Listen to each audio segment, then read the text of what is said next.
wait, May 29, May 29 is arriving. Ladies and gentlemen, my name is Frank Aibogun. I am the publisher of Business Day. I welcome you to this very important conversation, which will focus on financing healthcare in Nigeria. We see how COVID-19 has taught quite a number of nations lessons. Even the most advanced nations are struggling with dealing with the catastrophic healthcare challenge posed by the coronavirus pandemic. And Nigeria is not an exception.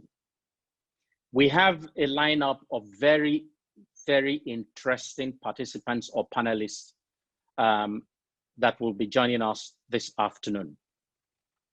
Our moderator for the conversation, of course, is Dr. Pamela Ajayi.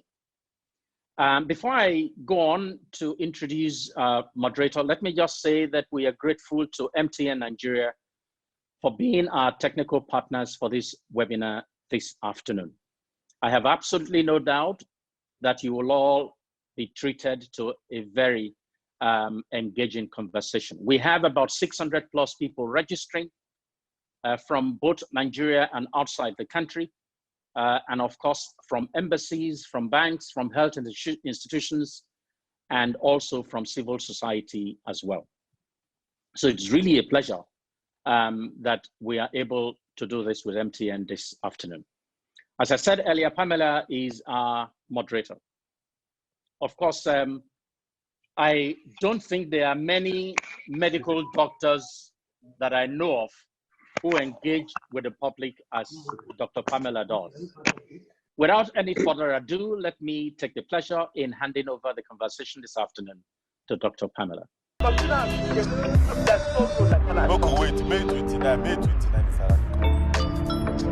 Thank you very much. Thank you very much for having me moderate this very important session on healthcare financing. Today we have the honor of having three very prestigious persona from the healthcare industry with us. We have our first speaker is Professor Mohammed Sambo. He is the Executive Secretary of the NHIS and a very strong proponent of expanding the coverage of health insurance in Nigeria.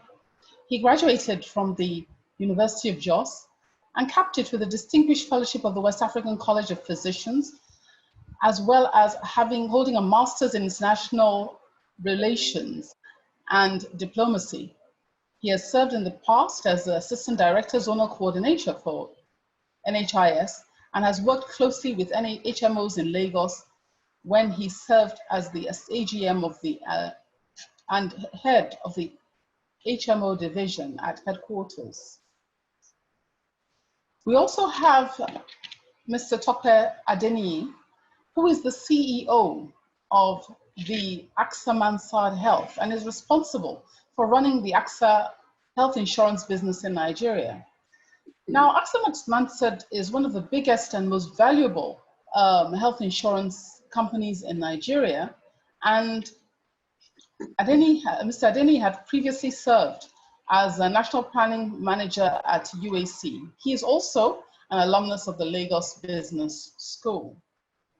We will also be having with us Mr. Uche Orji, who is the CEO and Managing Director of the Nigerian Sovereign Investment Authority and a director of the Nigerian Mortgage Refinancing Company. He has studied initially at the University of Port Harcourt and has an MBA from Harvard. And he previously served as a vice president at JP Morgan. So you can see we have very, very impressive group of people here to talk to.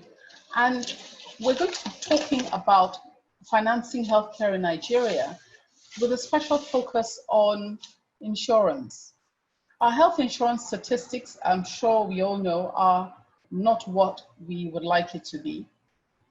Our population in Nigeria is estimated about 200 million, with our average life expectancy of about 52.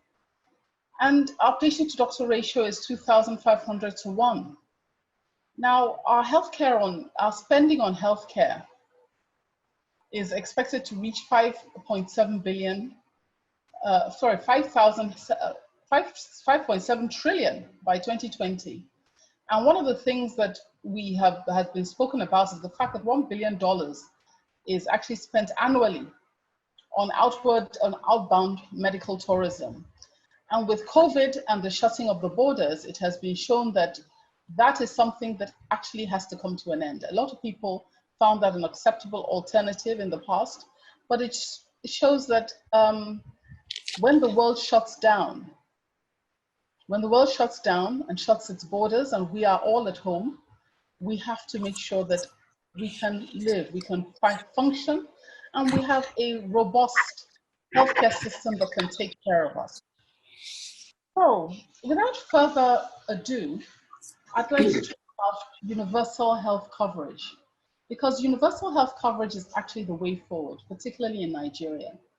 And if you look at, for example, healthcare spend in the UK, it's about $8,000 per person. In the US, it's about $10,000 per person. And in Nigeria, unfortunately, the figure is about $60 per person. And we need to look at how we can change these figures, how we can change this dynamic and ensure that we have effective coverage. So can I ask Professor Sambo, if you could start with telling us about your own understanding of the healthcare financing challenge in Nigeria and how it manifests today. Okay. Professor Sambo, are you there? Yeah, I'm there. Good afternoon. Good afternoon, my colleagues. No. If we want to actually understand the challenges of healthcare financing, I think we need to start with from theory to practice. When we are talking about healthcare financing, we are talking about the sum total of the processes that will enable us mobilize resources for the purpose of financing healthcare delivery services. And generally, there are three basic functions of healthcare financing. Number one, resource mobilization. Number two, resource pooling. And number three, resource allocation and tracking. There are so many mechanisms by which healthcare can be financed. Broadly, it can be divided into two. We have what we call public and quasi-public financing strategy, and we have private financing strategy. And part of the public financing strategies, there are many variants. You have what is called funding from general tax revenue, donor financing, or funding from earmark taxes. You can also have funding from deficit financing. There is also room for what is called social health insurance, which is our main focus. Health financing can also come from private sector through private health insurance, user fees, where individual will have to pay for their health care. And there is also other innovative private healthcare financing strategy that are in place. So if you look at the gamut of the options of healthcare financing strategy, a kind of assessment has been done to determine what is the best healthcare financing strategy. And there were criteria that were developed. Number one is ability to mobilize huge resources. Number two, how can that healthcare financing engender equity? Number three, how efficient is that healthcare financing? So if you look at the gamut of healthcare financing options, the social health insurance scheme represents one of the most equitable and progressive healthcare financing strategy. That is why globally it is being advocated that to achieve universal healthcare coverage, countries have to organize their health system so that it can the healthcare can be financed through the health insurance mechanism. The reason why health insurance has been adopted is that it is most progressive healthcare financing in terms of engendering equity, and it has ability to ensure cross-subsidization between people. By cross-subsidization, you are talking about a situation whereby the rich, who is less susceptible to getting healthcare challenges, will subsidize for the poor. The younger people, who are less likely to have healthcare problem, will subsidize for the elderly people, and so on and so forth. So the hallmark of the social health insurance scheme is the ability to bring about pooling of risk and pooling of resources together, because nature has it that it's not all people that will have healthcare challenges at a given point. So if you have a situation whereby you pool the risk and you pool the resources together, so that those who will fall sick today, the fund that is available can be used to subsidize for them. And those who will be sick next year or next month will still have fund to be able to take care of their healthcare problem. In a nutshell, the health insurance system is trying to ensure that the severe out of pocket, where people will have to finance their healthcare challenges out of their pocket, will disappear through this mechanism of solidarity. And that is why, since when Bismarck introduced health insurance in Germany, the concept has been gravitating across the world, and it has now become the mainstay in the financing of healthcare across the globe.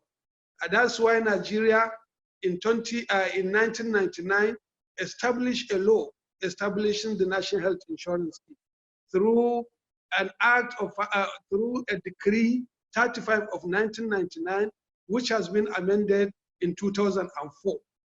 But unfortunately for the decree of establishing the National Health Insurance Scheme, it was only geared toward covering the people in the formal sector, either in a public setting or in an organized private setting.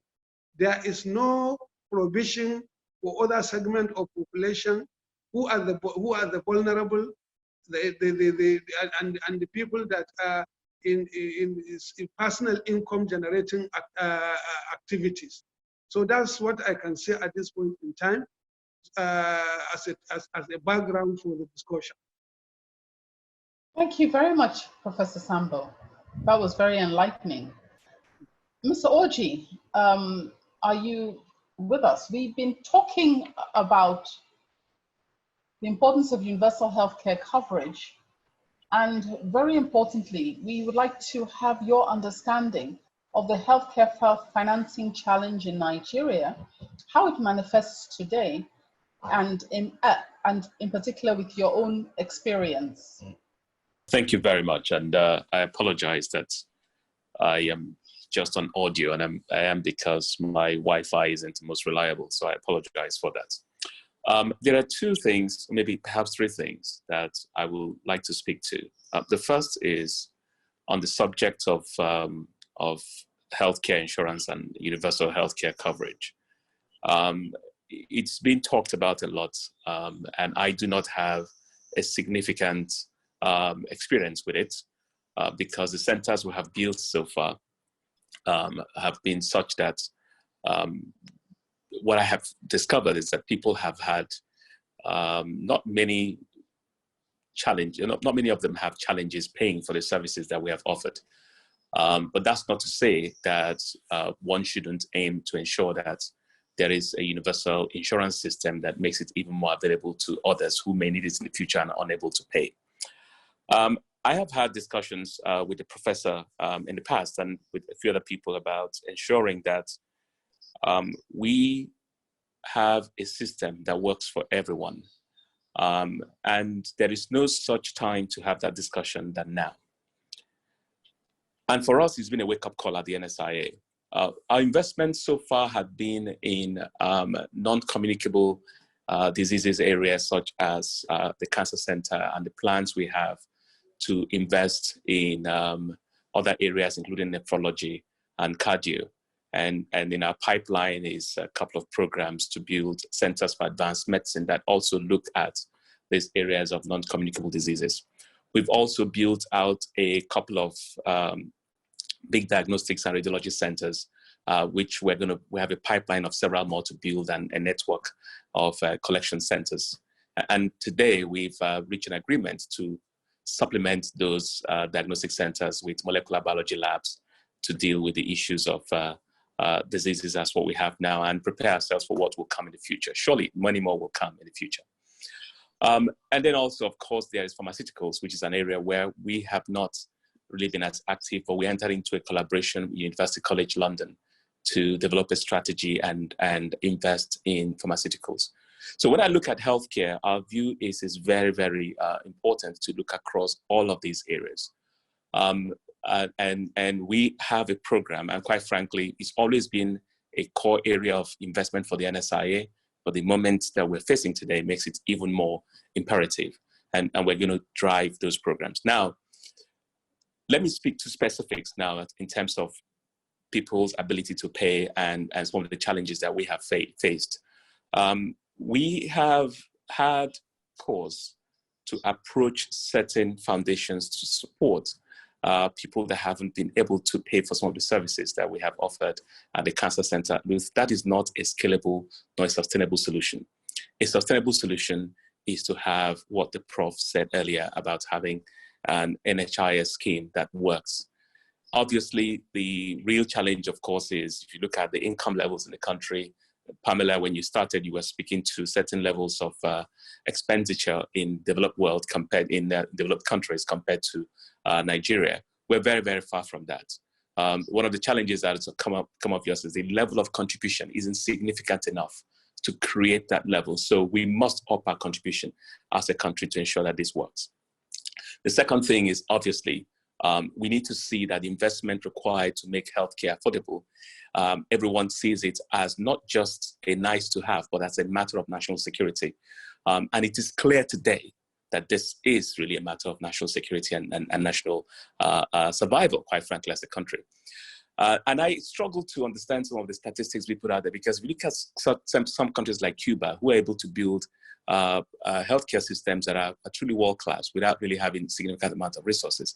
It speaks, quite frankly, to focus and the things you really call, the things you want to drive as a country. And so for us in Nigeria, I think it's very important that we work at this as something that is a core area of focus. And as a consequence, pull all the resources in that we need to pull together. And the final point I want to make on making sure that this funding works is describing the NSIA strategy to approach in the healthcare sector. Ours is a public-private partnership strategy where we're working with teaching hospitals and federal medical centers.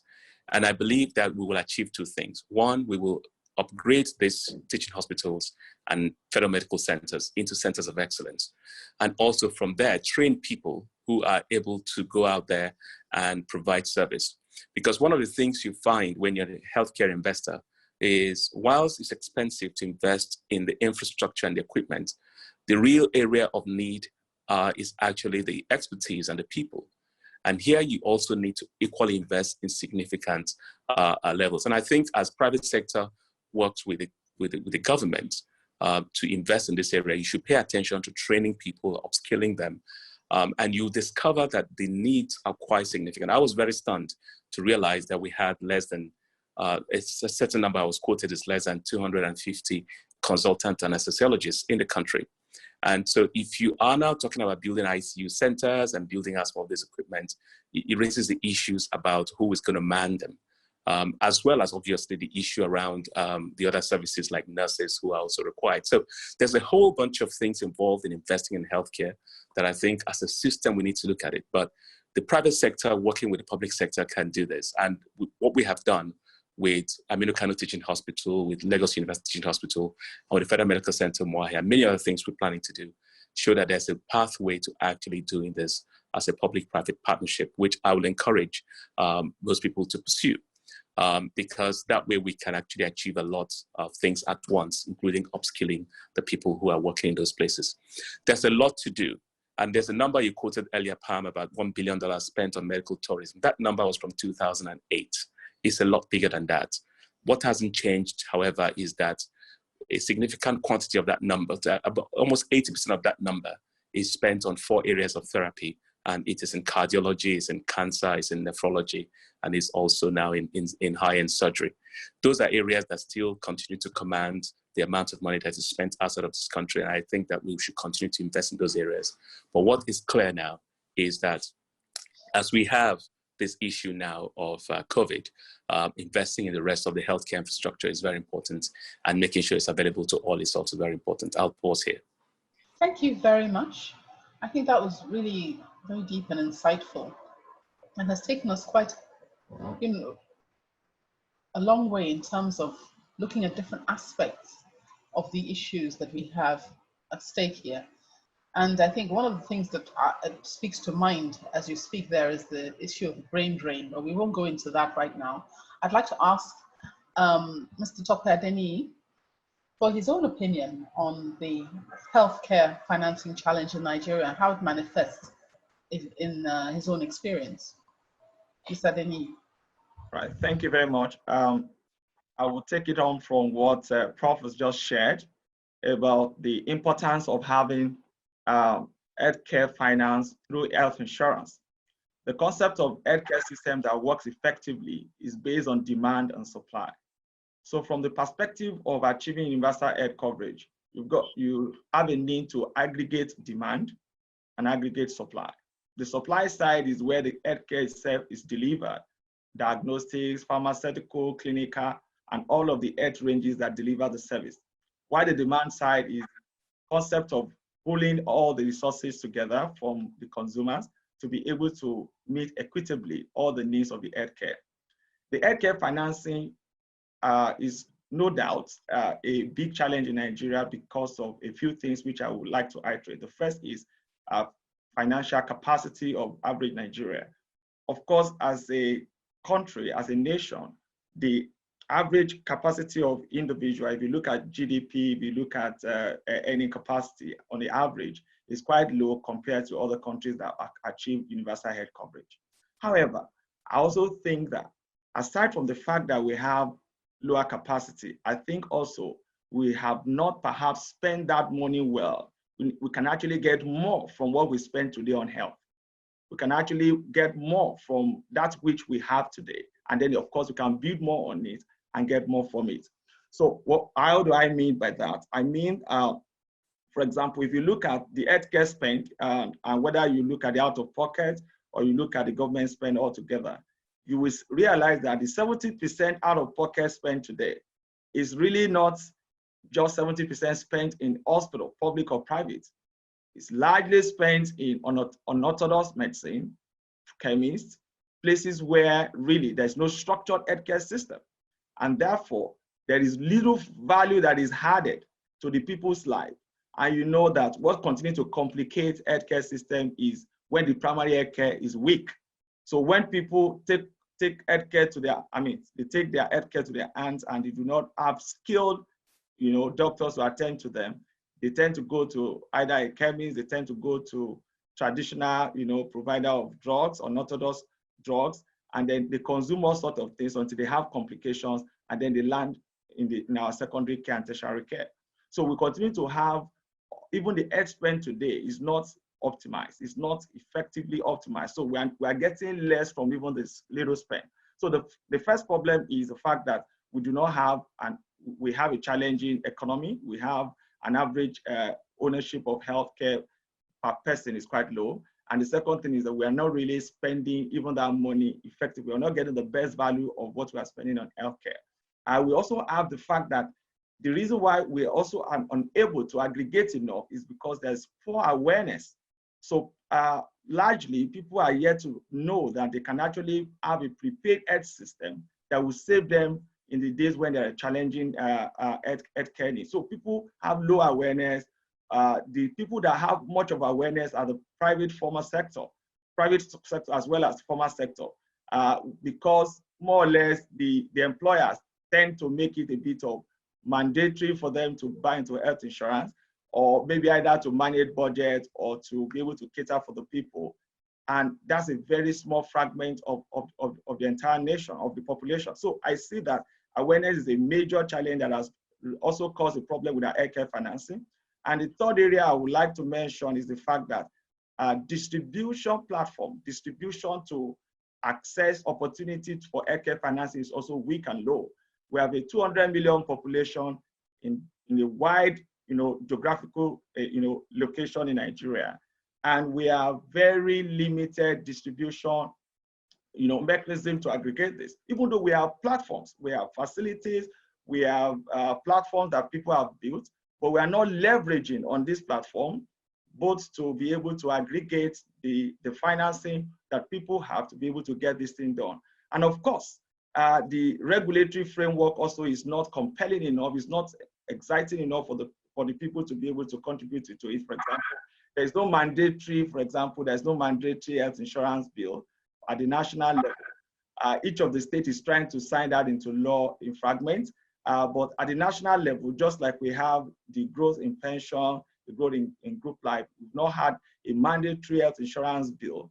NHIs have done quite a bit within the moratorium sort of bill that they have. They've been able to move on to 4 to 5 million people that are covered. You may sometimes wonder that it's so low since the enactment of the law.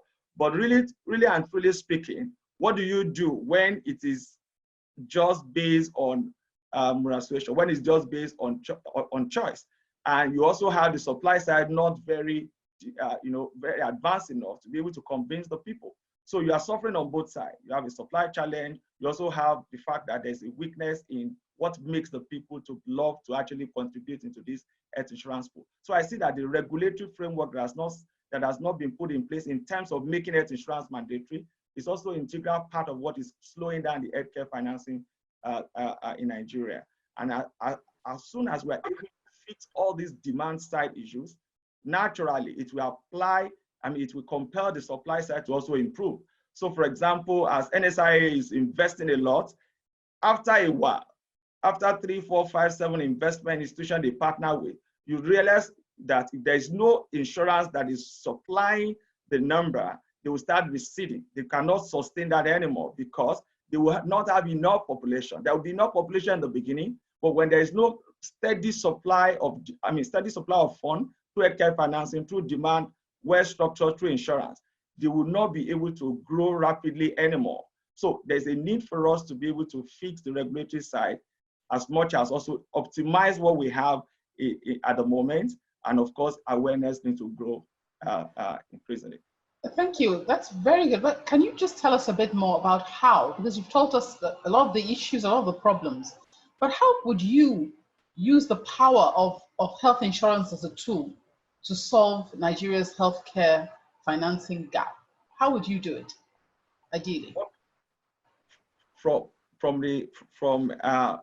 private perspective, first and foremost. From private, from public, from all right. Sections. Yeah. How would you, if we just gave you a free hand, how would you set about it? All right. I think I will go the way of Professor Sambo. First and foremost is to ensure that you aggregate all of the health insurance schemes that are coming up. And there's a concept that the Prof uses recently that I've been campaigning on, health insurance under one roof. So the concept is the fact that you need to aggregate all of these silo health insurance system. Some of them are not fully, developed, but at least it's a step forward. You need to aggregate them such a way that we can have health insurance properly structured and grouped together to be able to deliver the common goal. Of course, subsequent to that is the fact that you also have to have enabling law. We need to have our legislature to actually pass that bill that has been in the House into law to make health insurance not only mandatory, also to be able to empower NHIS to be a focused regulator that is able to wield a lot of, execute properly so that they are not just operating and regulating, but they're able to actually effectively regulate and they are able to make sure operators deliver according to what is expected. They are able to sanction, they are able to take things off because they are working for the customer, they are working for the entire population. So they must be able to do things well. The other area I will mention is the fact that they also need to make the operators to be financially capable to be able to deliver in those areas. You know, in health insurance, that the word insurance is a combination of two words, health and insurance. One is financial service, one is medical. So, and it's a combination of both words. We look at the health most of the time, we forget about the financial service, financial component of it. The financial component of it is the fact that it's a risk management framework. It's a financial capital there's a lot of capital needed to be able to run an health insurance system. And so also you must continue to put in place capital adequacy model, which is lacking today, because you can be an health insurer that is really not focused on adequacy of your capital, both to run the risk as well as to manage how to expand and do things well. So certainly the level of service will be poor. Certainly the level of ability to be able to pay providers will be poor. And that becomes challenging because once people lose trust at the supply side, at the delivery side, they will no longer want to contribute into the health insurance pool. So you need to have an adequate capital framework, capital adequacy model, I call it, maybe risk-based capital adequacy model, also in the administration of the operation of health insurance, so that players, professionals who understand both risk management, data capability, financial skill, as well as medical, will be able to play effectively in this area. So that, and then of course, we're going to have more and more efficiency getting out of that. The last point I will make is the fact that we've got to do things with technology. Because today, the Ministry of Health, the NHIS, they struggle to get data of the aggregate data of both consumption in terms of medical consumption, enrollment, how enrollment is done, the frequency is done, the gender, and a lot of details that will enable them to make better policy, to drive the inclusion, to expand it. So there's a need for us to run everything with technology at the point of enrollment, at the point of delivery of care, at the point of awareness. So when social media, you have a lot of followers in millions of social media through entertainers, through artists, and through a lot of people that are doing great stuff. We need to increase awareness. We need to make sure that people get aware, and of course, use technology to drive it all. Thank you very much. Professor Sambo, I would like you to respond to what Mr. Denny has said.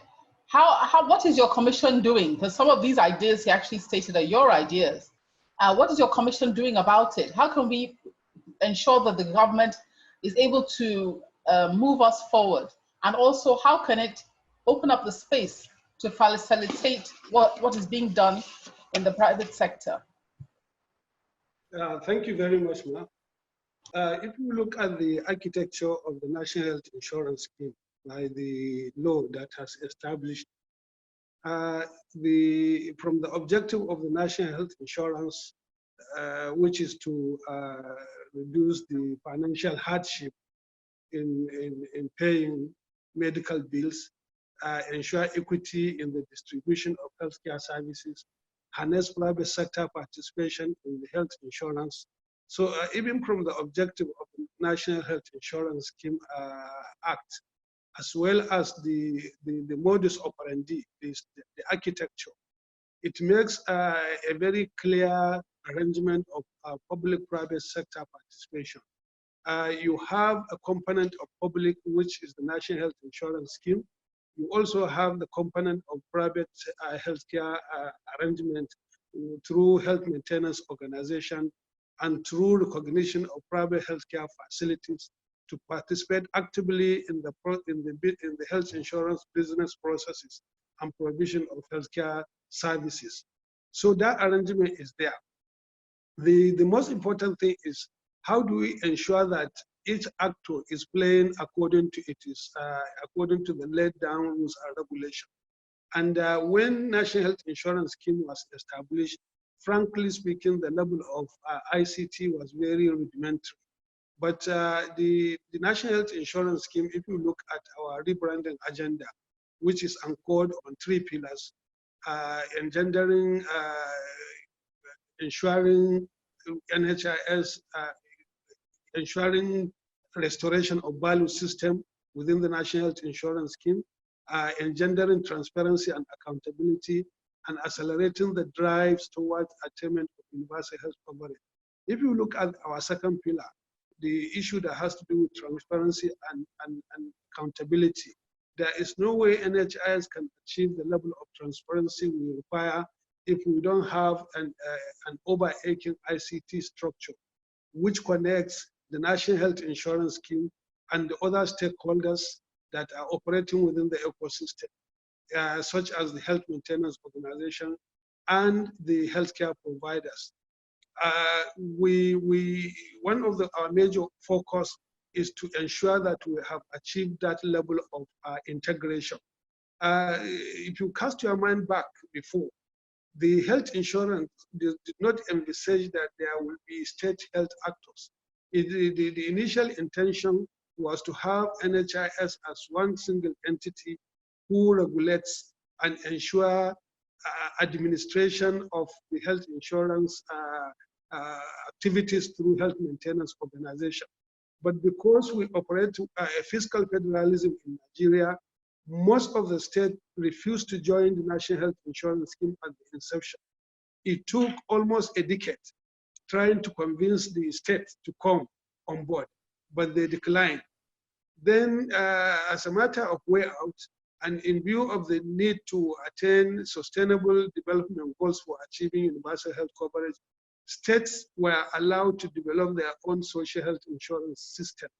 So in addition to the National Health Insurance Scheme, now every state has its own social health insurance program. And when I came as an executive secretary of NHIS, I realized that there wasn't even a platform for conversation between the two schemes. And I felt that if we allow the health insurance to continue to go that way, we will end up with fragmented health insurance. We will end up with a lot of duplication and a lot of problems. So the concept of health insurance under our roof was developed, whereby all the actors of health insurance will now be binded by that framework. It is like a building which has a roof, and it has a lintel, it has pillars, and it has a foundation. And if you look at the roof and examine it critically, you will see that the National Health Insurance Scheme forms the roof, which is basically a regulator, and the state health insurance, they form the lintel of the architecture, and there are about 5 pillars which we feel that they are very critical in driving the health insurance. One of them, clear understanding of political economy that will enable NHIS to leverage on the politics and economy for sustainability. And second has to do with having a very credible institutional and governance framework at all levels. Thirdly, leveraging ICT and IEC, information, education, communication, to ensure that people have a lot of information with respect to the operations of the National Health Insurance. And third, fourthly, issue that has to do with ICT driven, as I said. And if you come to the bottom, the foundation, you now see the reflection of other actors, the healthcare providers, the health maintenance organization, the enrollees, and their benefit package. So through the concept of this social health insurance scheme, we will be able to look at Nigeria in totality and see who covers who, because our aim is to achieve universal health coverage. So when we had our retreats on the national health, on health insurance under our roof, we look at the entire structure and the formations in Nigeria. And we now recognize that we need to have a clearly defined matrix of coverage so that issue that has to do with duplication, issue that has to do with overlap can be eradicated. And under this matrix of coverage of the national health insurance system, we now clearly define what constituency is under the jurisdiction of the national health insurance scheme.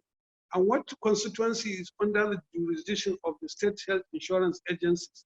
So that, for example, if we are talking about health insurance covering a vulnerable segment of population, NHS will not be covering vulnerable, and state will be covering vulnerable at the same time. There will be a lot of overlap. So we now develop a comprehensive matrix which now states, which has the people that can be covered by the National Health Insurance Scheme, like all the formal sector employees of the federal government, and the people that can be covered by the state health insurance scheme, all the formal sector, state employees of the formal sector. You have state employees of the local government. Then you have other segment of the population, like people in the National Health Insurance Group, who will cover them. They should fall under the National Health Insurance Scheme. Then the tertiary student, ideally, if you look at the coverage under the National Health Insurance, any student, any candidate that is beyond 18 years, he will have to have his own, he cannot continue to benefit under the benefit package of his father. So there is a program for the tertiary students when they are in university. Currently, it is being driven exclusively by health maintenance organizations, and we don't have a true picture of how this thing is being run. So under the platform of the matrix of cover, we have defined the total population, the elderly, the retirees, the people with disability, the other segment of the population like prisoners, and so on and so forth. And we have been able to define under which jurisdiction of this group of segment of the population are. So if you look at the process of the financing, we believe that those in the formal sector, they are already on salary, and therefore it is easy for you to get their own contribution from their payroll. And those that are in informal sector, a battery charger, a woman in community selling akara, these are people that are self-employed. So how do we organize them and ensure that they all fall into the overarching pool of the state health insurance, so that you can have a large pool that can be able to cover them? Then, more importantly, if you have a funding from the organized private sector, from public sector, and you have contribution from private sector, which we believe that is very huge, and you now put them into the same basket, it will be able to achieve high degree of cross subsidization. But in spite of that, we know that it will be far cry to achieve the needed universal health coverage we require. And therefore, we have to ensure that there is mechanism for what we call innovative healthcare financing strategy. So many proposals have been advanced with respect to this innovative financing. Some people have proposed that part of how NHIS can generate revenue for universal coverage is to ensure that an infinitesimal amount of resources is generated through any phone call that anybody can do in Nigeria. And from the initial statistics, we realized that a huge amount of money can come in through that innovative financing and other innovative financing. So if we agree on this matrix that we have covered, that we have developed, and we all agreed upon, since the state insurance is very closer to the people and the community, the NHIS will do a lot of advocacy for the healthcare, for the innovative healthcare financing, and the delivery mechanism will be through health insurance system. And let me also, it is also important for me to tell you about the basic healthcare provision fund. Yes, in fact, I was just going to actually ask about that, sir, because the Global Health Provision Fund is something that one of our questions have come through. We have a lot of questions which have actually come through as you're speaking. And so the issue is, how is the money that is actually being allocated to healthcare being utilized? Excellent. You see, one of the most important things that can address the issue of healthcare financing in Nigeria substantially is the provision of this basic healthcare provision fund. Over 10 years ago, a lot of conversation took place on how Nigeria can develop a national health act, looking at the deficiencies that are in our constitution with respect to clear definition of roles and responsibilities of actors in the healthcare system as enshrined in our constitution. So the policy makers came together and developed what is called National Health Act. And that National Health Act was passed into law. And the most important provision with respect to financing healthcare through that National Health Act is that not less than 1% of the money in consolidated revenue should go to the national health should go to the healthcare delivery system. And the document went further to explain that 50% of that money will come to the National Health Insurance Scheme, and 45% will go to the Primary Healthcare Development Agency, whereas 5% of that resources will go into emergency medical services. Based on the implementation of basic healthcare provision fund started last year, and based on 2019 budget, a total sum of 65 billion naira was to come into the healthcare delivery system. This is unprecedented in the annal of the healthcare, in the annal of financing of healthcare delivery in Nigeria. So even when I saw that private sector is celebrating aggregating, co-contributing 100 billion in this COVID, I say that through the national health, through the basic healthcare provision fund, Nigeria would have gone far in aggregating this kind of money. But sorry, sir, can we just stop there? So has this basic health provision fund actually started dispensing money? Because you mentioned money from last year, you mentioned money from this year, because there are a lot of people who are asking questions as to what is happening to the various programs and initiatives, like the TISHIP program, etc. Yes. That are these things actually coming down through the system? Is it there's an inefficiency in the system? Is there an abuse of the system? What's actually happening to these funds?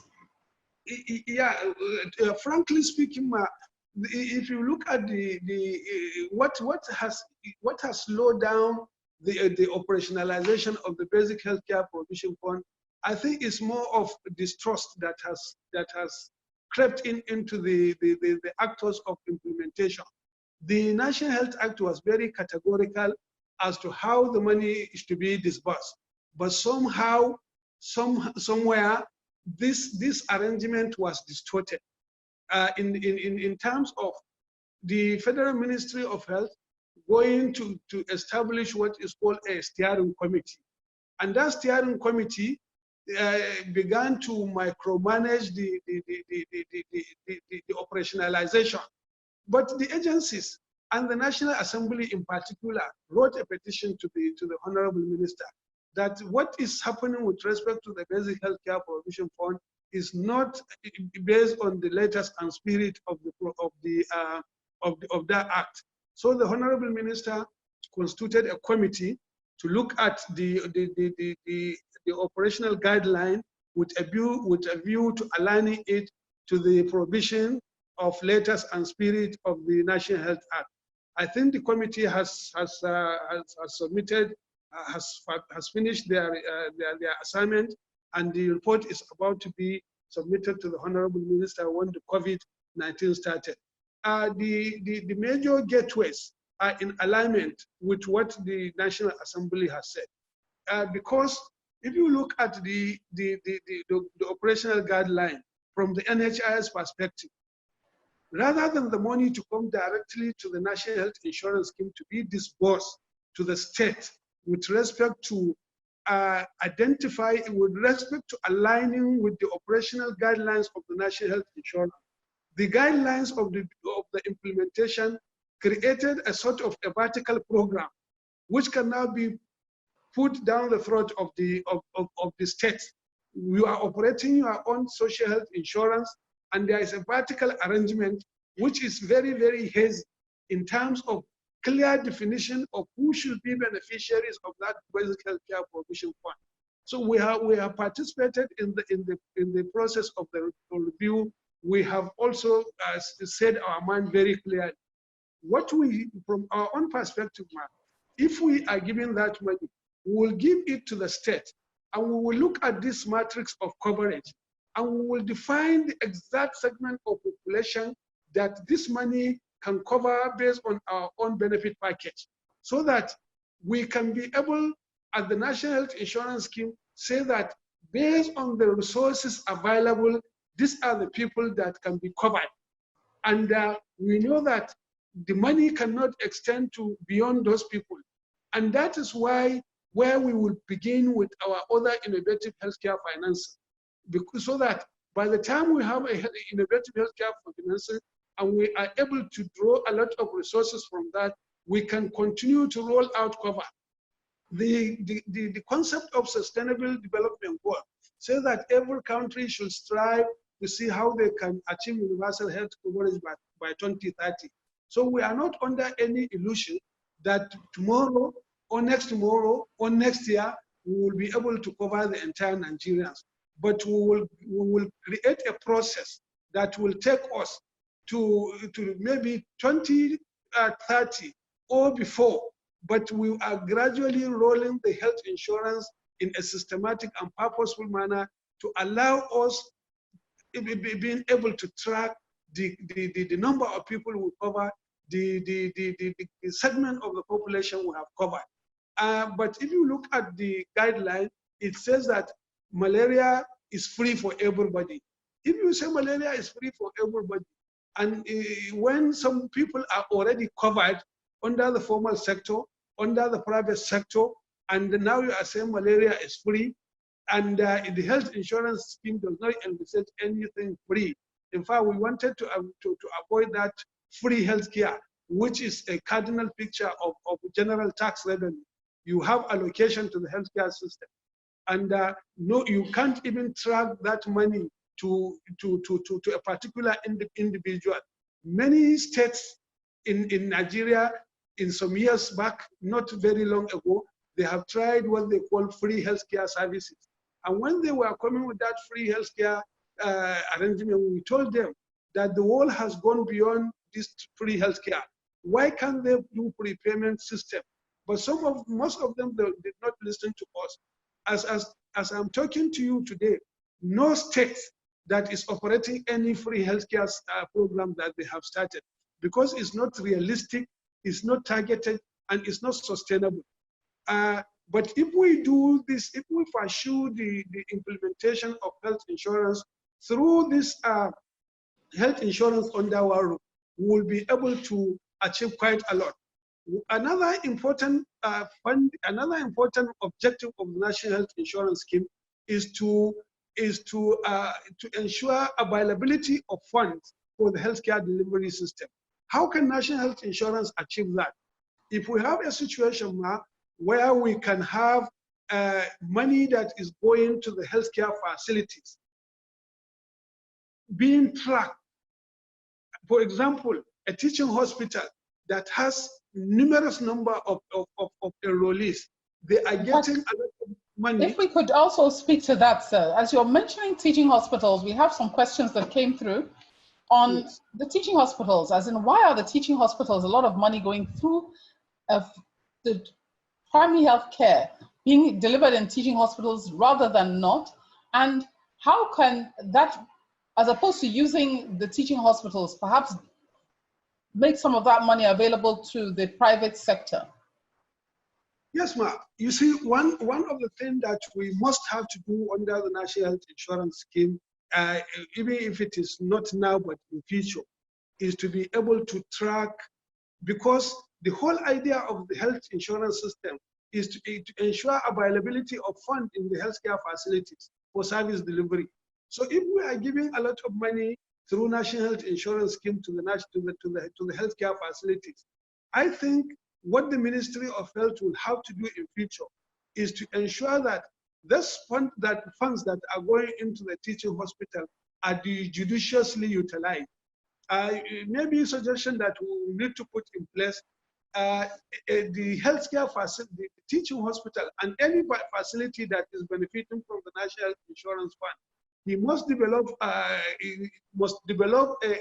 a strategic plan on how they can continue to improve and expand services within their healthcare facilities through the National Health Insurance funding.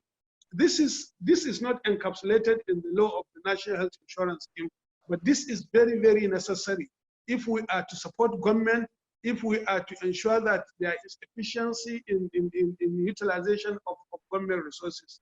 So these are things that are not in our law, but we feel that it is very cardinal that they should be incorporated, especially at the time when we are the law is being reviewed. Because we don't. I think also, especially as you are talking about the issues that we're having now, with COVID, we've really been exposed. Our healthcare system has been really exposed. And I don't know if maybe we could ask Mr. Orji perhaps to start on this particular session, which is, what specific lessons have been learned from COVID-19? How can Nigeria respond?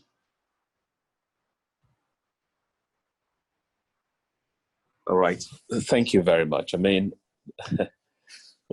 asking what lessons have been learned from COVID-19, I'm not sure how much time we have, but I'll probably speak to 3 things that one has learned from COVID-19. And I'll speak to from the perspective of the NSIA. We weren't prepared in our strategy to deal with communicable diseases. It wasn't something that was featuring in our investment strategy. And obviously that now will feature.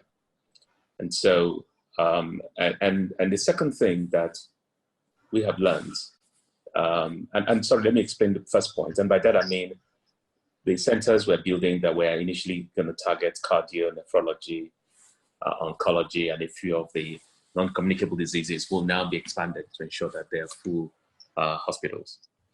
The second part of it is just how weak our pharmaceutical supply chain is, and that needs to be addressed. And it's not just Nigeria, it's globally.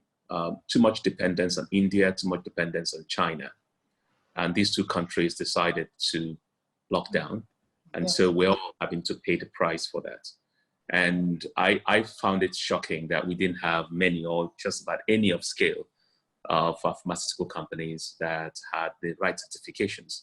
Now, obviously, a lot is being done in this area, and I'm glad the central bank is addressing it with the capital being made available, but it speaks to an area of need. The third, quite frankly, and this is for us, we've been very slow to respond because we spent time trying to really understand what the areas of need are. Now, a lot of investments, even now as I see, are going into the big cities, but the hotspots will also quickly emerge to be the second-tier cities that also need to a proper healthcare infrastructure. So there's an overhaul that's necessary. And I think that we underestimate the power of scale. India is not the most wealthy country in the world, but somehow they've leveraged that scale to focus on a few niches of expertise in healthcare. And I think whilst we can talk about the universal healthcare system in Nigeria and having an insurance system that works, I still think there's an element of the scale that this country needs to leverage and focus and solve healthcare issues. Unfortunately, as a former US president said, when the pandemic is here, it's too late to prepare. So there are a lot of things we're scrambling to do, which quite frankly, it's not going to be the solution, but it's helpful to see everyone pulling together. Well, two questions that have come through, if I can just add them so that you can respond to them at the same time. One was saying, is there a way to make this COVID issue put financial, healthcare financing and healthcare development as an issue or major issue within our election process? And then the second is that in view of the impacts the private sector has had in terms of the COVID-19 health responses, should we be rethinking the model for public health infrastructure, for financing, seeking greater collaboration and investment from the private sector and NGOs? I will start with the last one. The answer is yes. The challenge is obviously how do you make it sustainable for the private sector to invest? And whether, and again, I'm not a doctor, so I'm probably going to speak to these things from the point of view as an investor, as an engineer, which is really my career. But the way I look at this is sometimes are you better off leveraging government's contribution to pay for the services provided by the private sector? And by that I mean, if you go on to the general hospitals and the other service areas, instead of every state governor every other year building the same things over and over again, should we use that financing a little bit differently and augment or provide guarantees or provide a pay structure? The reality is that the real efficient use of capital is best in the hands of private sector. Now, private sector will not do the things that are social because private sector capital is expensive. Now, will the government use that as a way to fund it? Now, those are conversations being had because everyone now needs to think deeply as to how best to solve this. And I've always been an advocate for leveraging government capital to provide guarantees of pay for services, whilst the leveraging government capital to pay for services or provide guarantees, whilst leveraging capital that will come from the private sector. So this is a solution that we will try to approach here. And I answered the second question. Could you remind me the first one, please? It was just about the elections. How can is there a way to use or to leverage the COVID-19 issue to actually make healthcare and healthcare financing a prominent issue in elections? Sure. Meaning, if I can bring it out in another question, somebody says here the reason why rich people avoid Nigerian hospitals is because of their deplorable state. Is there a plan to upgrade them? How can we put healthcare really on the front burner? We talk about healthcare a lot. A donation has been made, for example, or a fund has been made available by CBN for 100 billion. How can that 100 billion, for example, be made to work for us? How can it create a difference in our healthcare system? And how can this difference be pushed forward, putting healthcare on the front burner, not on the back, as it has always been? Certainly. All right, I'll speak to, I now remember why I forgot the first question. It's political, so I avoid it. But I'll speak to the answers specifically. What gets measured gets managed. If the people demand this, then why not? But I think we're all being forced now to ensure that, and nobody needs to be told because this is here and we're all here together. And so I think people will respond to that. And I also think that if you look at it a bit more holistically, I think that if you look at the amount of capital that the private sector is willing to throw into this whole COVID thing, leveraging that in the future in a strategic manner that doesn't just relegate healthcare once this is over to just the responsibility of government, be it state, local, or federal government, but working with the private sector to ensure that these things are delivered to the standards that we all are going to use it. Is really important. What this has taught me with this whole COVID thing is that we can mobilize the capital once we realize the importance. And I think we are realizing the importance. And so look forward to, I can speak to the NSIE, I can't speak to everywhere else, but look to us to do more of these PPPs. And some of people who are listening and some of people who are here will be called up. There is no health management system in the world I know that has not benefited from some form of endowment, okay? Even the Harvard College endowment helps the medical system. So be it from well-endowed philanthropists or be it from organized private sector, we must not relegate healthcare to purely a government thing. Endowment helps. That's one way to make sure we have the right equipment, the right training, the right people to run it. Leaving it for government makes it difficult. So I'll probably just stop here. I've said a lot on this point. Well, thank you. That has been very useful. I think talking about collaboration is key. I think it's so important. And in fact, even taking from what Professor Sambo said about how it's important that the state NHIS or the state health insurance schemes collaborate with the national one. It's important that we work with the private sector. It's important that we all work together. Of course, we're actually working for one purpose, and that's actually the health of the Nigerian people. So we need to work and collaborate together on it. So thank you very much. Now, if I can, you mentioned something on standards. How can we ensure that the standards, and there's perhaps a regulatory framework put together such that we can achieve the outcomes we want? Because money is coming in now. A lot of money is being put up by different factors in different ways. But where is the regulation? Where are the standards? How can we ensure we get the outcomes we need post-COVID? All right, I'll speak again from my narrow experience to the things that we have done. We have ensured that the operations of our centers that we have built, be it for cancer or be it diagnostics, or the ones we're working on, are done in collaboration with external technical partners. And Pamela, you know, we worked with you on the laboratory programs. So you bring the expertise you need, and that will augment the resident expertise in the teaching hospitals or in the federal medical center system. There is a delicate balance, quite frankly, in running such a program when you have two tiers of staffing, which is what we have had. But we've managed to keep that working, and it's raised the standards on both sides. It has. Making sure the capital is available and necessary so that things are not caught up in a lengthy budgetary process and funding is not available.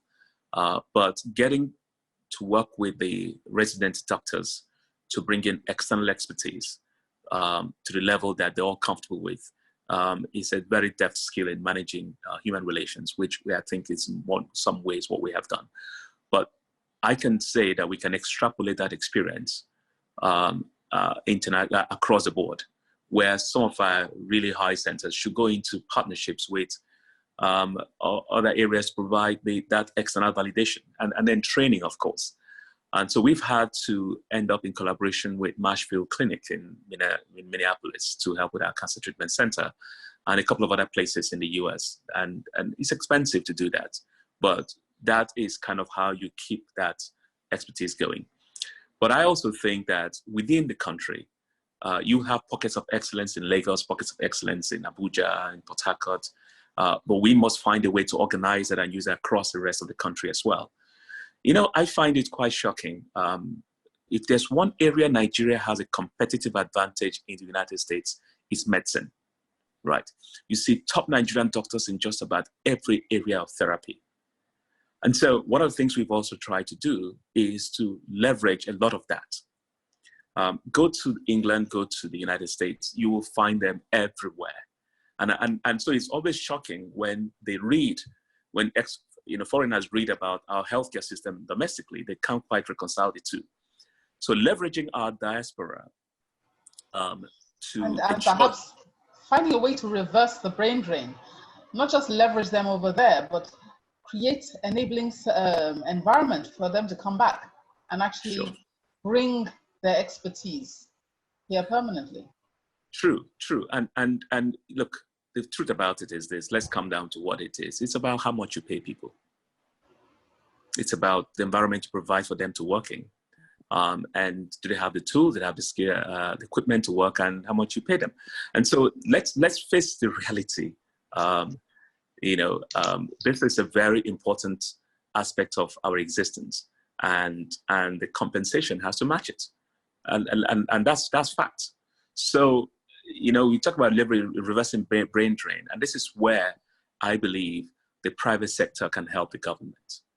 And I spoke about an endowment scheme where, some sort of endowment is made to support the compensation structure. But it's a very difficult question to answer. And quite frankly, as somebody who's still struggling to solve it in some of the schemes that we have invested in, I would love to hear what everybody else has to say. But my view is this: people at the end of the day work to look after their families and themselves. And so, we must ensure that we're providing what it takes for them to do that.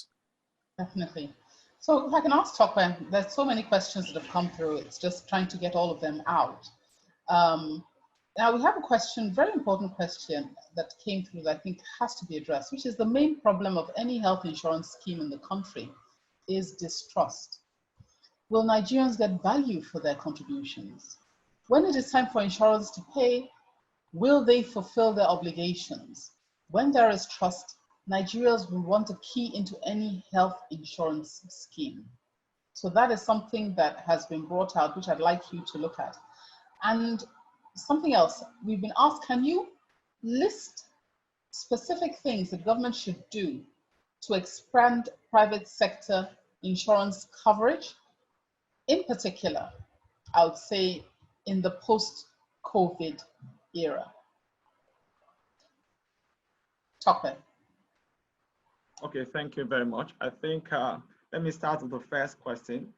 The growth, development, and adoption of health insurance is absolutely based on trust.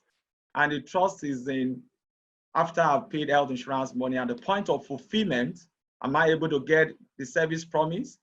This is absolutely very important to every member of the scheme. And from our perspective, I think two things that will enable trust to be not only, to hold trust of the consumers. The first one is the fact that we need to be held accountable. All health insurance players need to be held accountable. And that's why I mentioned earlier on that the regulator needs to strengthen the regulatory framework to ensure that there is a mechanism of holding operators accountable, making operators to be able to rise up to the duty and fulfill their obligation as and when due. A number of issues arise in the area of ability to resolve the difference between enrollees and operators, and that can actually be solved through regulatory framework, effective regulation. The second area is the fact that because largely in the industry, it lacks a lot of technology, it lacks technology as a whole. And so that makes a lot of things in gray areas. When there's no transparency on the part of, to the enrollees, it's always like reading in fine colors. A number of things that we have done in the private sector is to improve transparency, to give power, to give ownership to the members, to give ownership to the enrollees so that they can actually know what is covered, know why they are covered for that, and know what they need to do to improve cover. And I think enrollees need to take ownership of their healthcare, need to ask questions, need to report, and need to have power and flexibility to take decision of change. Sometimes when you are locked in a particular operator and HMO, you are unable to change as and when you get frustrated. So with a proper structure in place, with technology in place, with governance in place, also from the regulatory side, enrollees will be able to vote with their feet. When enrollees start voting with their feet, it also makes operators to know that I do not have, it's not an entitlement to own a member. It's not my entitlement to actually continue to serve this customer. I have to earn it through service delivery. I have to earn it by doing the right thing and doing it properly. So I summarize by saying effective regulation will help that. And the fact that when operators start putting in adequate technology to be able to do that.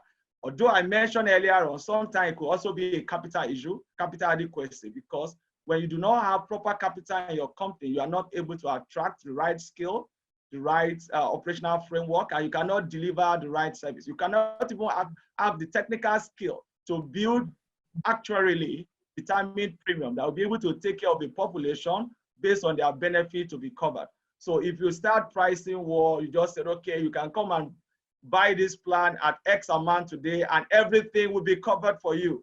In reality, there is no free healthcare we have mentioned before. Everything cannot be covered over a very limited, premium, a very limited finance. I think regulator will help a lot, and enrollee also is empowered to be able to make a choice and change from one operator to the other, particularly when they realize that they are not giving the right service. So don't get yourself tied up with a too much long contract, 2, 3, 4 years. No, you should be able to change at any point in time in 6 months. That will enable the operator to wake up and do the right thing all the time. The second question, if you could remind me, please. Now, I said there's so many questions that have come through, and I think what you answered there in terms of how the skilled manpower requirement, because it's actually a major question that has come through here, with people asking, you know, considering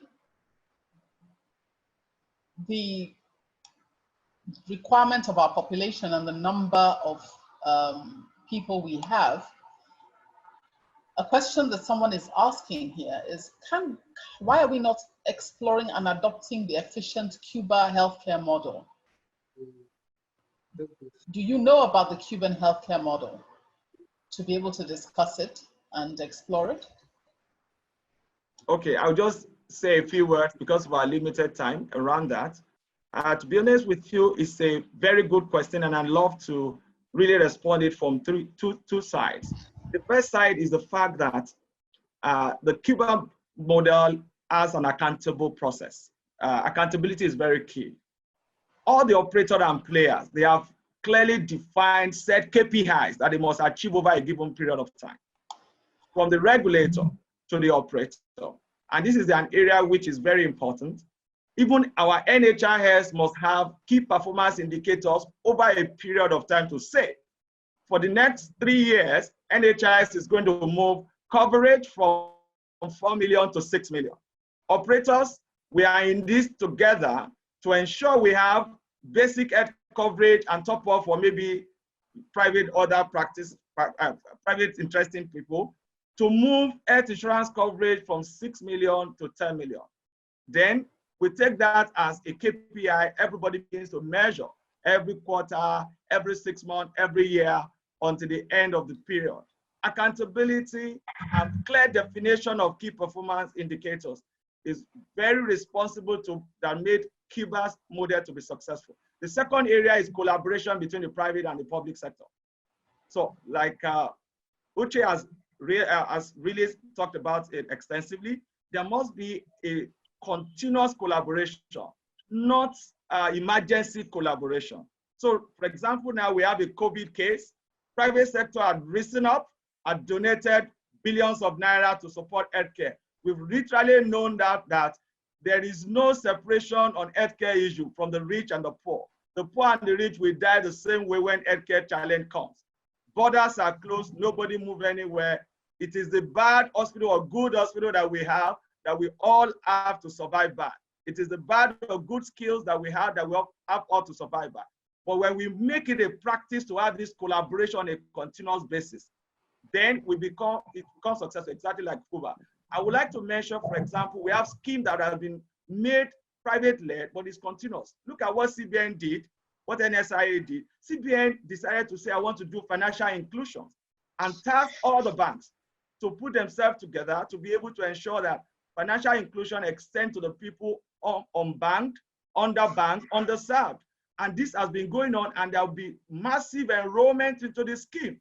All the banks are involved in it. A percentage of their revenue or their profit is put into SANEF to be able to achieve this on an ongoing basis with clear KPIs. Shall we not continue with this? Can we have KPIs for healthcare, KPIs for healthcare inclusion, KPIs that will bring in private sector into it, public sector into it? We made ourselves very accountable and is well monitored on a continuous collaboration, not emergency collaboration. So we need to turn it from emergency collaboration to continuous sustainable collaboration. These two areas was very prevalent with healthcare in Cuba. Thank you so much. Now, I actually want to say, comment to that. There's, some fantastic collaborations that have gone on. For example, the collaboration between the YPO and the Lagos State government to produce an isolation center in Landmark, which is very laudable amongst the ones, the things like GTP, the one that is such, there's so much going on, but it's just to make sure that this is not just temporary. This leads to a sustainable development of the healthcare system. Now, another question that has come through for you, Tope, is one of the challenges for private sector investment in Nigerian healthcare is the fragmented structure of the players in the sector. In your view, so a person wrote here, in Tokyo's view, is there any backward integration opportunities for established institutions like AXA Mansard in organizing and strengthening the healthcare supply chain in Nigeria? Can you repeat the question, please? Question is, the private healthcare sector is fragmented. What is AXA Mansard doing, if anything, to try and consolidate, to try and organize and strengthen the healthcare supply chain? Okay, thank you. I think that's from AXA perspective, AXA Mansard, our major mission is to empower people to live a better life and to ensure that we partner with all the various players in the industry to be able to deliver excellent health objectives. So one of the things we are doing, in addition to insurance, for us, insurance is very major because we need to make sure that health insurance is all inclusive. So recently, we're not just playing in the upper echelon of the economics social class. We have also decided to play in the lower income. And you see recently, we partner with GT Bank to launch Better Health, and in order to be able to reach millions of people who have been underserved up until now. And so that will enable a lot of millions of people to be able to access basic healthcare in a very convenient way of payment. And we're also doing that with other banks that will be rolling out. We want to make sure that we give access to 80 million Nigerians to be able to have access to a basic care. And all of this care will still happen at our various facilities, government facilities, primary health care, as well as private facilities. And that, because of that structure, it will enable income to be properly channeled to them, and they will be held accountable for the care delivery because we are leveraging on technology. USSD, for example, is leveraged to sign on. It's also going to be leveraged for care delivery itself. And that helps to be able to have more of inclusions of everybody on the healthcare insurance side. On the side of the supply side, which is the healthcare delivery system, AXA is also constantly doing what I call partnering through research and collaboration with teaching hospitals. So AXA Mansard partners with colleges of medicine to be able to ensure we fund medical curriculum, we fund researches that will enable us to have a framework to be able to develop the supply side of healthcare system. And that is continuous, we will continue to do. The third area is, okay, sorry to interrupt, but we just have very little time left, and I need to also get some more questions out to Professor Sambo. The last question or something is that from someone says, are you aware that tertiary institutions and teaching hospitals in Nigeria are owing pharmaceuticals huge amounts of money for drugs and equipment supplied years ago? And as a result of this, patients under the NHIS are hugely affected and can no longer access some of these services as these pharmaceuticals are no longer supplying. So there's some of these things that, you know, there are also claims here that money has been diverted and mismanaged by some of these institutions. And the issue, though, I think at the end of the day is that patients are going in to some of these institutions and are not being able to get some of the care they need because some of the funds they say have not been paid. I don't know if Professor Sambo can speak to that as we start to round up. And I'll just give, once he's finished that, I'm going to give everybody an opportunity to just say last words. Thank you very much. You see, when people operate within their jurisdiction, it makes life easy. If you look at the operational modus operandi of the National Health Insurance Scheme, we don't have anywhere we have directly or indirectly contractual agreement or involvement in that contractual agreement between the healthcare facility and where they purchase the drug. That is purely within the operation of the organization of the healthcare facility.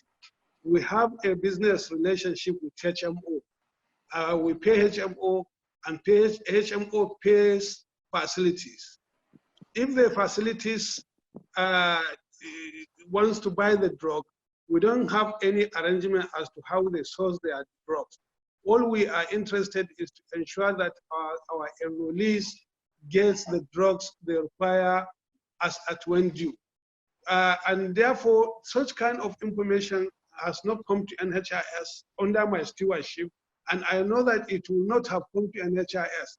But if it is a problem that is creating disenchantment about our enrollees, I think we will instruct the standard quality assurance to look at those kind of problems. I think it's important, sir, because I just need to add in another question that has come through.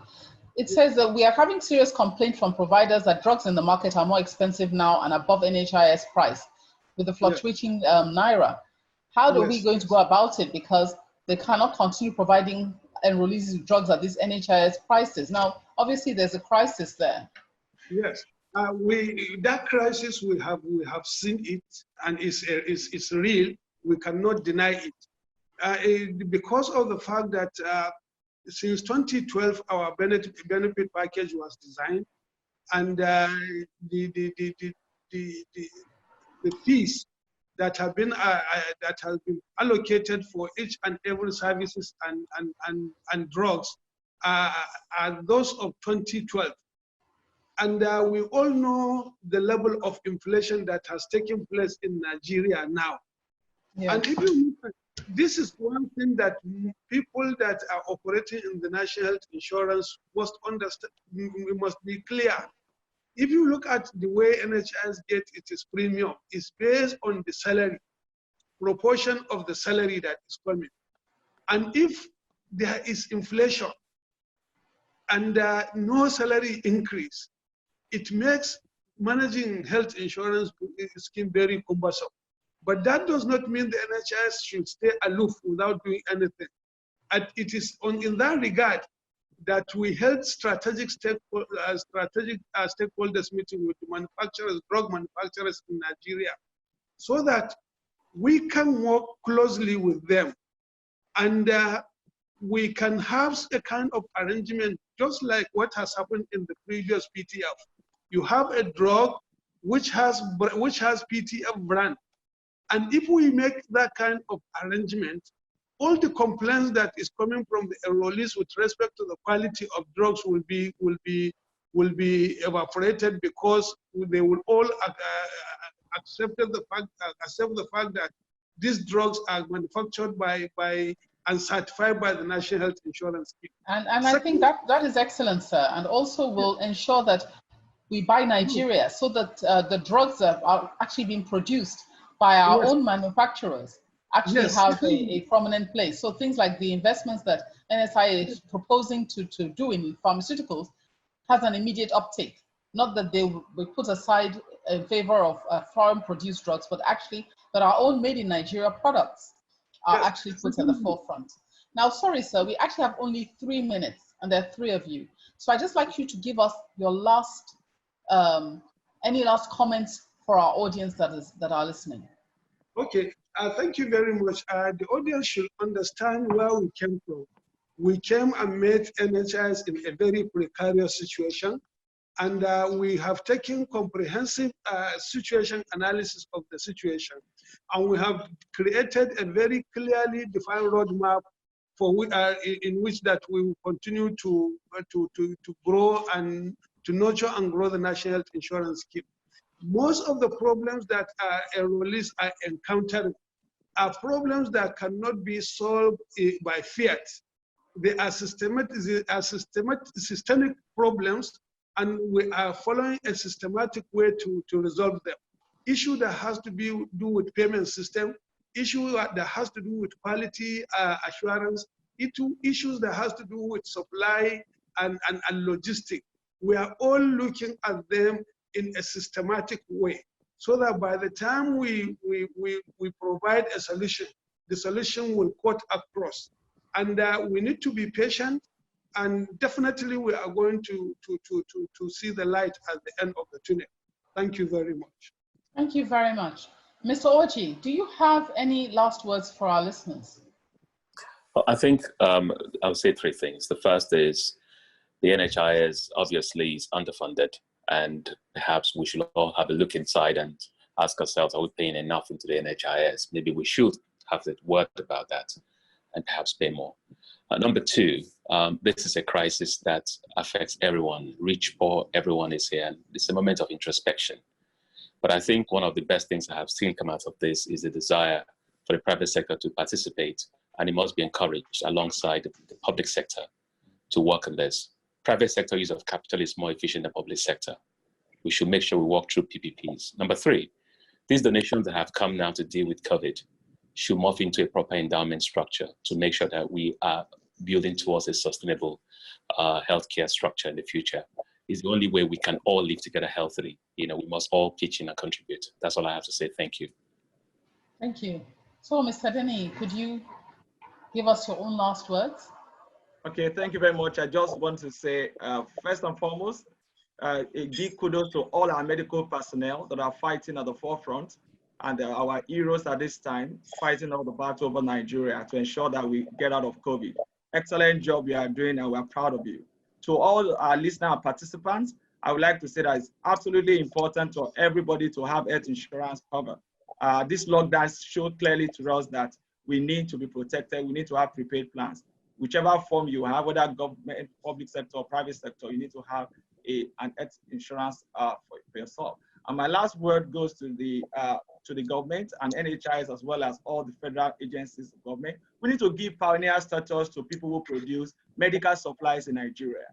And in fact, NHIs to please ensure that things that are produced in Nigeria form the topmost list of what should be administered through an NHIS scheme, both private and public. That's the only way we can ensure we grow our health system from inside. Thank you. Interestingly, thank you very much for that. The Healthcare Federation of Nigeria has actually been working with the government, and I'm aware that the NIPC is actually working on some incentives, which includes this issue of pioneer status, to try and give it. I think one of the key things that we need to make sure of, and I don't know how Professor Sambo can actually assist us with that, is that there are a lot of initiatives that have been produced, a lot of positive things that have been said, but it's getting it through government, and not just getting it through government and having it as a policy, but actually gazetting it and making sure it's actually implemented. Because some things come through, they're a policy, they're sitting there, but there's no way for people to actually utilize them. But unfortunately, time is up. So I'd love to hand things back to Frank. Frank, would you like to speak? Dr. Pamela, thank you so very much. And thank you to Professor Sambo, Mr. Denny, and of course, Uche Oji.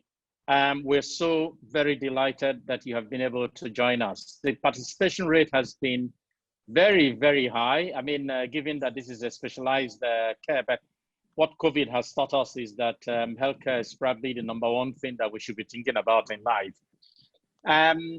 We sometimes can be quite helpless with these things, but listening to all our panelists this afternoon, I think one of the things that I take away is there is a lot that we can do if we were to work together. And I'm hoping that building on the synergies that are already emerging, that we can actually begin to collaborate more, but most importantly, put our money where our mouth is. I recall very vividly conversations that I had on 2 occasions at the Villa in Abuja in 2013 and 2014, when this whole battle around the sovereign wealth fund was very high. And, I mean, some governors were against saving money. They said, you say we should save money for the rainy day, but it's already pouring. I don't know what those governors will say today now that oil is almost at negative price. So with the little that Uche has, I thank him so very much for the good work that he's doing. I mean, every day today we hear about sovereign wealth fund and LNG being the savior for Nigeria at a time like this. We need bigger saviors. We need more saviors like that. And I think on this note, I'd like to thank MTN and to say we're very delighted that we can partner with them at a time like this. And of course, to all those that have joined from Nigeria and from abroad, I hope it has been a worthwhile time for you. Thank you very much, and God bless you. Thank you. Thank you. Thank you. Thank you, Frank. Wait, May 29.